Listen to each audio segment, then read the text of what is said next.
Every wrestling fan has that moment where they watch a favorite wrestler get completely destroyed by terrible booking. Maybe it was seeing a monster heel turned into comic relief, or watching a technical master get stuck in meaningless feuds. That feeling of watching potential get wasted, of seeing greatness get buried under corporate politics and creative bankruptcy. That's what connects all 10 wrestlers we're covering today.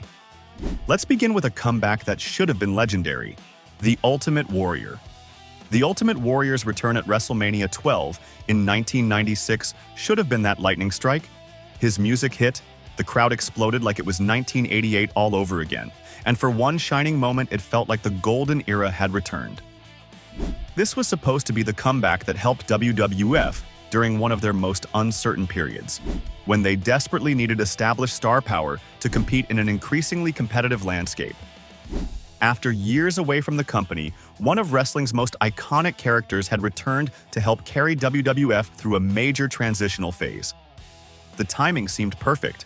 Fans were hungry for familiar faces, and Warrior's unique charisma could have provided exactly the kind of mainstream appeal the company was struggling to generate with newer talent. But instead of capitalizing on that electric moment, WWF gave him limited TV time and mixed backstage reviews. He'd been the subject of misguided angles in 1992, with Papa Shango and bizarre storylines that made no sense to longtime fans. By 1996, his appearances became sporadic. He defeated Hunter Hearst Helmsley and appeared at in-your-house events, but audiences began to forget he was even under contract. Meanwhile, backstage tensions were brewing between Warrior and company management. These conflicts reportedly covered everything from match finishes to contractual obligations, creating friction that affected his on-screen presentation. His house show attendance became inconsistent, leading to heated exchanges about professional commitments. The situation reached its breaking point when management terminated his contract after he missed several house shows. Company executives cited reliability issues while Warrior disputed the reasons, showing how quickly things had deteriorated between both parties. Which Warrior moment did you think deserved a better finish? What should have been a triumphant return became a cautionary tale about mismanaged comebacks. Like a firework that fizzles out instead of exploding, Warrior's 1996 run demonstrated how poor planning can waste even the most electric moments in wrestling. WWF squandered a high-profile opportunity by failing to provide consistent creative support and then letting contractual disputes end the run. This rapid departure wasted a character who could have carried the company through one of its most transformative periods. But Warrior wasn't the only performer who had everything needed for main event success, yet never quite reached that peak. Rick Rude. Rick Rude had everything: the look, the mic skills, the ring work, and that magnetic presence that made crowds hate him in the best possible way. His physique was impressive without being cartoonish. His promos dripped with arrogance that felt genuine rather than forced. And his in-ring psychology showed he understood how to work an audience into a frenzy. This was a complete package that should have translated into main event success. Arriving in 1987 as a marquee heel signing, Rude quickly captured the Intercontinental Championship by defeating Ultimate Warrior at WrestleMania 5 and waged heated feuds with the era's biggest stars. He brought legitimate credibility from his previous work and immediately established himself as a top-tier antagonist who could generate real heat with audiences. The company positioned him as a serious threat from day one, suggesting they recognized his potential value. Yet, despite elite performances and legitimate star power, WWF never booked him as a long-term world champion. He had marquee feuds with Jake Roberts and Ultimate Warrior, going toe-to-toe with top names, but the sustained main event push never materialized. Like a skilled actor who keeps getting cast in supporting roles, Rude found himself perpetually one step away from the top spot, despite consistently delivering memorable performances. His signature programs showcased his ability to carry major storylines and deliver in big match situations. The feuds demonstrated his range as both a character and performer, proving he could handle the pressure and storytelling demands that come with main event positioning. These matches became templates for how heel psychology should work in championship-level programs. The company kept him in that upper midcard limbo, always close enough to taste the world title picture, but never quite getting there. Even his peak runs culminated in notable matches and compelling storylines.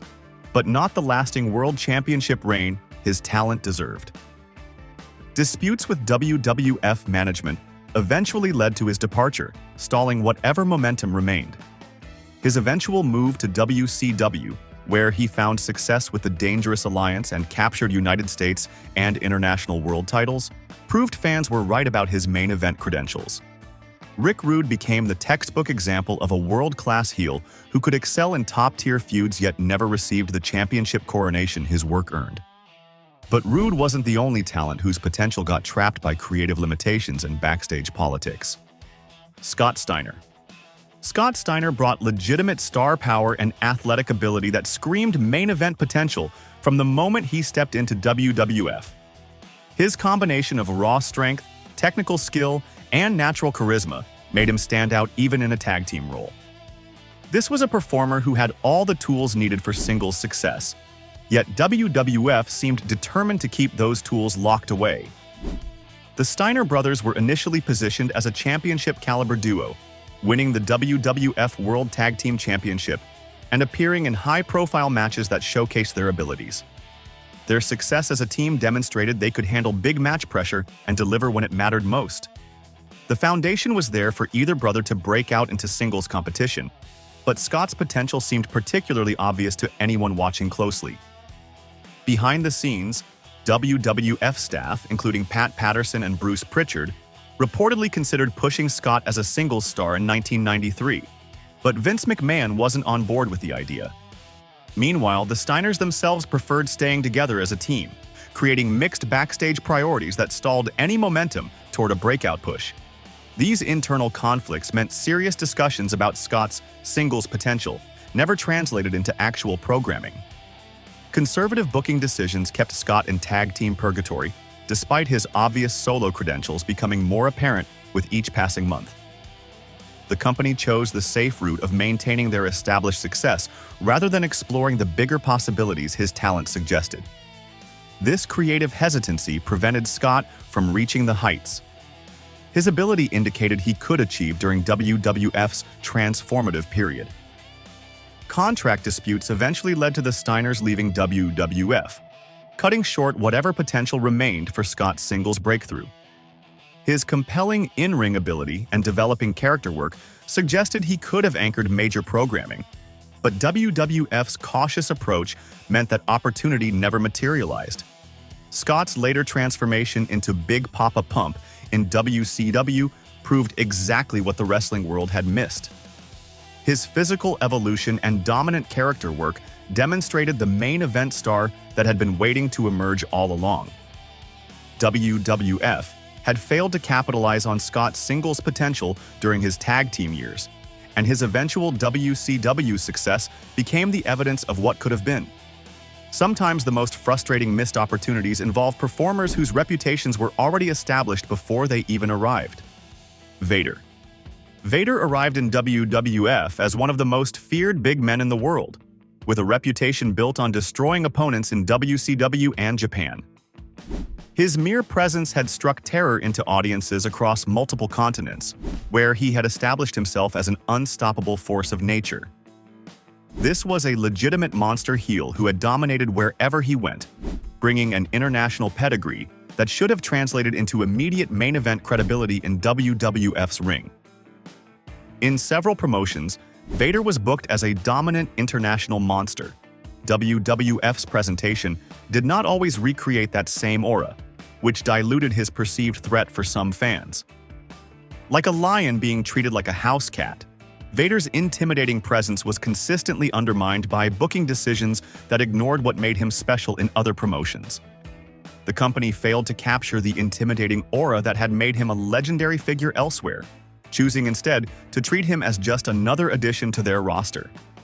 His booking decisions consistently undermined the monster character that had been so effective in other territories.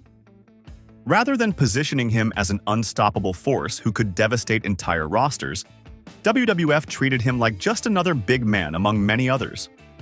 The creative limitations prevented him from reaching the same level of impact he had achieved internationally, where promoters understood how to present his unique brand of controlled violence. The disconnect became apparent immediately upon his arrival. Fans who knew his work from other promotions watched in frustration as WWF wasted his prime years with presentations that felt generic rather than special. His matches lacked the sense of danger and unpredictability that had made him must-see television elsewhere, reducing him to predictable outcomes and routine performances.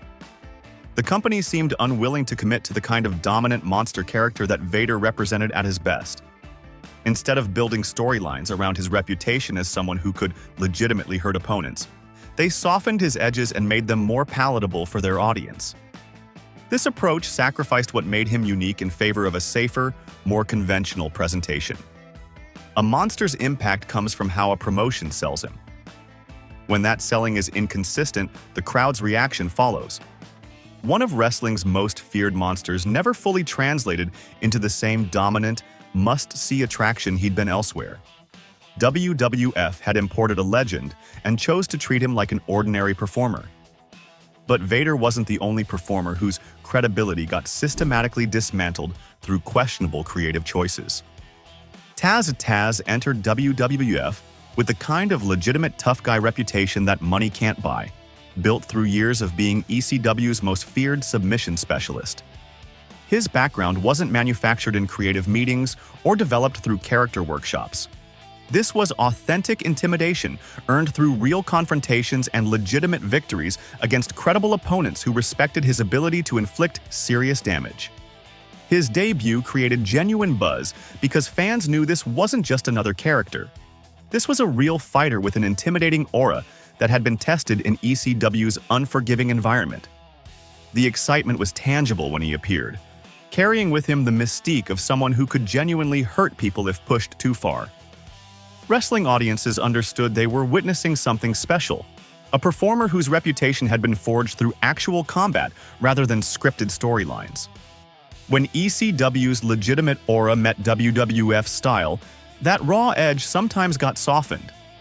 Like taking a wild animal and trying to turn it into a pet, the company appeared uncomfortable with the raw authenticity that Taz represented. Their creative instincts pushed them towards sanitizing what made him unique, rather than building upon his established strengths. The initial momentum from his surprise debut risked being squandered through booking decisions that could chip away at his credibility. Instead of building on his reputation as a submission expert who could legitimately hurt people, there was always the danger of storylines that emphasized entertainment over intimidation. Each creative choice had the potential to move him further away from the feared fighter persona that had made him valuable. The pattern was visible across many ECW to WWF transitions. Legitimate tough guys facing the challenge of maintaining their edge in a different promotional environment. Management often seemed determined to remake performers into something more palatable for their audience, sometimes ignoring the fact that their edge was precisely what made them compelling. The British Bulldog. Davey Boy Smith embodied the frustrating reality of early 90s WWF booking, where talent and popularity didn't guarantee consistent positioning. Like a promising television series that keeps getting canceled and rebooted, his career became defined by interrupted momentum rather than sustained success. This was a performer who had all the ingredients for main event stardom, but never received the creative commitment needed to reach that level. The British Bulldog had the tools. His athletic ability was undeniable, his connection with audiences was genuine, and his work ethic was never questioned by peers or management. He had the tools, the booking never stuck. These qualities typically form the foundation for long-term championship programs and headlining runs. Instead, his career became a series of stop-start pushes that felt more episodic than cumulative. Each return or relaunch treated him as if he were starting from scratch, rather than building on previous achievements and fan investment. The approach created a pattern where momentum was repeatedly sacrificed for short-term storyline convenience. Some performers with family ties to major wrestling dynasties still faced inconsistent pushes despite their obvious credentials. The pattern was visible in sporadic championship opportunities and interrupted pushes that never built meaningful momentum over extended periods. His positioning often fluctuated based on factors that had nothing to do with his performance or fan response. His returns often redefined his role rather than cementing him as a continuous top-tier presence during crucial transitional years for the company. Instead of establishing him as a reliable main event performer, management treated each comeback as an opportunity to experiment with new directions rather than capitalize on proven success. The inconsistency undermined a fan favorite whose abilities could have supported a more enduring main event run. Each restart felt like starting over rather than building on previous success. False starts make a character feel like a series of one-off episodes rather than a career arc. The repetitive nature prevented him from ever establishing the kind of sustained momentum that creates lasting main event stars. WWF had a natural main eventer and chose to treat him like a part-timer, wasting years of his prime with indecisive creative direction. But sometimes the most devastating career derailments come from forces completely outside anyone's control. Mr. Perfect. Curt Hennig was living up to his ring name in the early 90s, delivering performances that justified calling him one of the most naturally gifted wrestlers on the roster. His technical ability was flawless, his character work was compelling, and his athleticism made even the most complex maneuvers look effortless. This was a performer hitting his absolute peak at exactly the right moment in wrestling history. During his peak years, Mr. Perfect was building momentum that pointed toward main event success. Like a pitcher throwing perfect games right before the playoffs, Hennig was demonstrating championship-level excellence precisely when it mattered most for his career trajectory. His work suggested he was ready to transition from upper mid-card excellence to world title contention. An injury at a critical time stopped the momentum that had been building.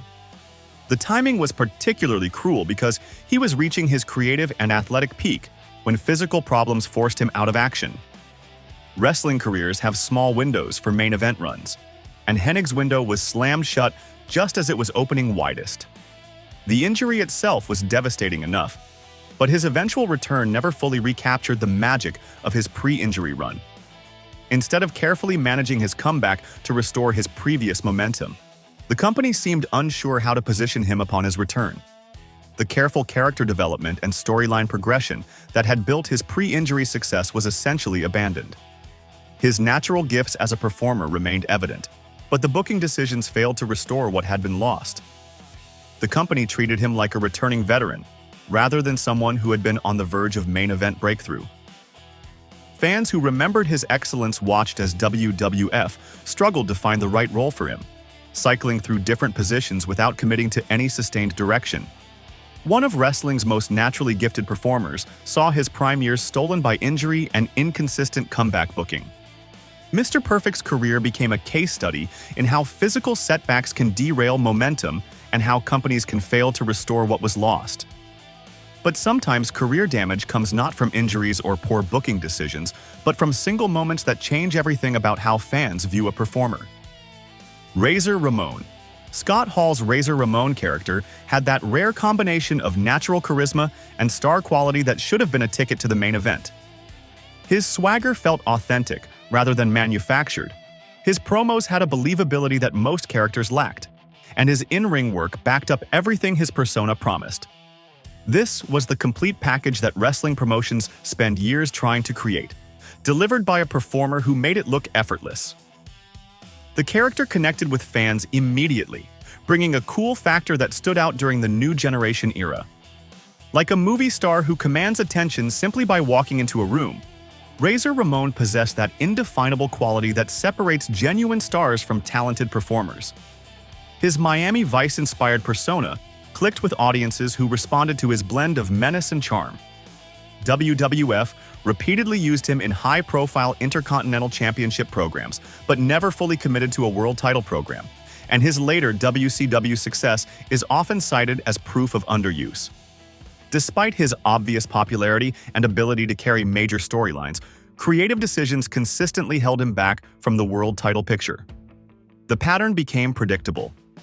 Build him up as a major threat, put him in compelling feuds, then stop short of the ultimate prize that his work had earned. Razor Ramon was a standout Intercontinental Champion with memorable feuds that showcased his ability to anchor major storylines. His performances suggested he could handle the pressure of being a top guy, but the opportunity never materialized despite fan investment in his character. Management seemed to view him as a reliable uppercard performer rather than recognizing his championship potential. Hall later became central to WCW's boom-era success with the NWO, which is often used as evidence he had main event potential beyond the intercontinental scene. His post-WWF career demonstrated the main event star quality that had been constrained by conservative booking decisions. Fans could see the star quality that WWF was either unable or unwilling to fully utilize during his prime years. A magnetic mid-card star can only become a true main eventer if management commits to the risk of pushing him there. Razor Ramon had everything needed for championship success except the booking commitment to make it happen. WWF had a future world champion and chose to keep him in the intercontinental title scene, watching him flourish elsewhere when given proper creative support. But Hall wasn't the only major star whose absence from WWF during the company's most competitive period left fans wondering what might have been. Sting. Sting remained WCW's franchise player and never crossed to WWF during the Monday Night Wars. Many fans and pundits view that as WWF's largest missed signing, like a chess grandmaster refusing to capture the opponent's queen. When the opportunity presents itself, WWF's inability to secure Sting represented a strategic blunder of historic proportions. This wasn't just about adding another talented performer to their roster. This was about landing the one major acquisition that could have fundamentally altered the balance of power during wrestling's most competitive era. Sting was the one major star who had never worked for Vince McMahon during wrestling's most competitive period. His loyalty to WCW had made him something of a mythical figure to WWF audiences, the great white whale that had always remained just out of reach. This created a unique mystique around his potential arrival that no other performer could have matched, making him wrestling's ultimate free agent prize. Sting's loyalty to WCW and the complex politics of that era meant he stayed put, leaving WWF without the one marquee crossover star many fans wanted during the Attitude Era's peak popularity. WWF was building momentum and needed established stars to compete with WCW's roster of former WWF performers who had jumped ship during the early stages of the war. Sting's arrival could have provided the kind of mainstream credibility and fan excitement that changes company trajectories entirely. The timing would have been perfect, with WWF's creative renaissance coinciding with potential availability windows when negotiations might have been possible. His presence would have represented the ultimate validation of WWF's resurgence, proving they could attract talent away from their primary competition. Pause and imagine Attitude Era matches between Sting and Stone Cold, Steve Austin, The Undertaker, or The Rock during their respective peaks. Instead, fans could only imagine dream matches and storylines that never materialized during wrestling's golden period. The missed opportunity became more apparent as WWF's creative momentum built throughout the late 1990s, creating perfect scenarios where Sting's presence could have elevated already compelling programming to legendary status. Sting's absence from WWF during the Monday Night Wars became wrestling's greatest what-if scenario. Not every signing is about money. Sometimes loyalty and timing make the biggest difference. WWF missed their chance to sign the one major star who could have been their ultimate trump card, proving that even the most successful companies can fail to capitalize on their biggest opportunities. Which of these 10 careers would you have fixed first? Tell us below. Like and subscribe for more documentaries and historical deep dives.